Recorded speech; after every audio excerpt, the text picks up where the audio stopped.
if you have a golf ball-sized consciousness, when you read a book, you'll have a golf ball-sized understanding. When you look out, a golf ball-sized awareness. And when you wake up in the morning, a golf ball-sized wakefulness.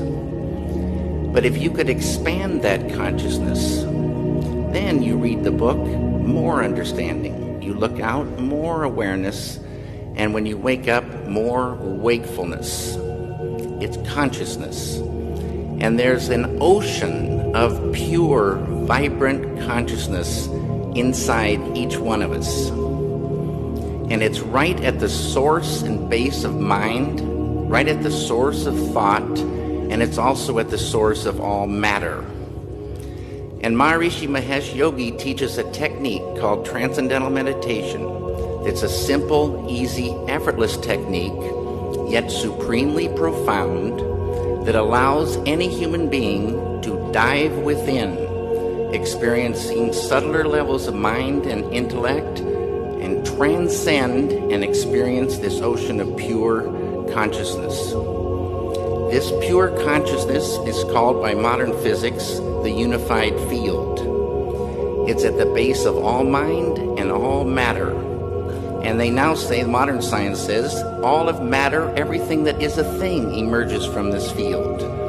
And this field has qualities like bliss, intelligence, creativity, universal love, energy, peace. And it's not the intellectual understanding of this field, but the experiencing of it that does everything. You dive within and transcending, experiencing this field of pure consciousness, and you enliven it, you unfold it, it grows.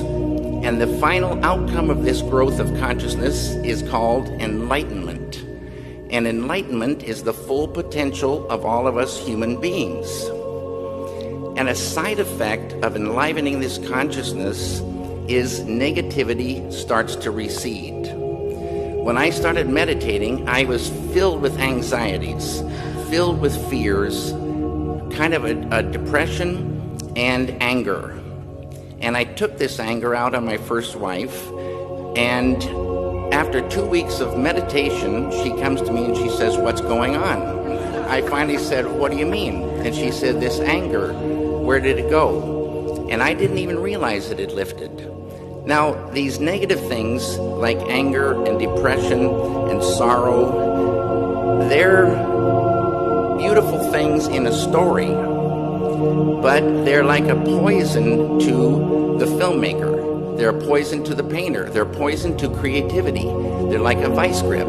If you are super depressed, you can't hardly get out of bed, let alone think ideas, have that creativity flowing.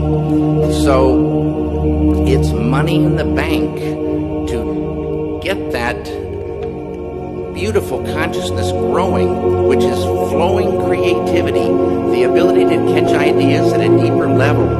Intuition grows. This field is a field of pure knowingness.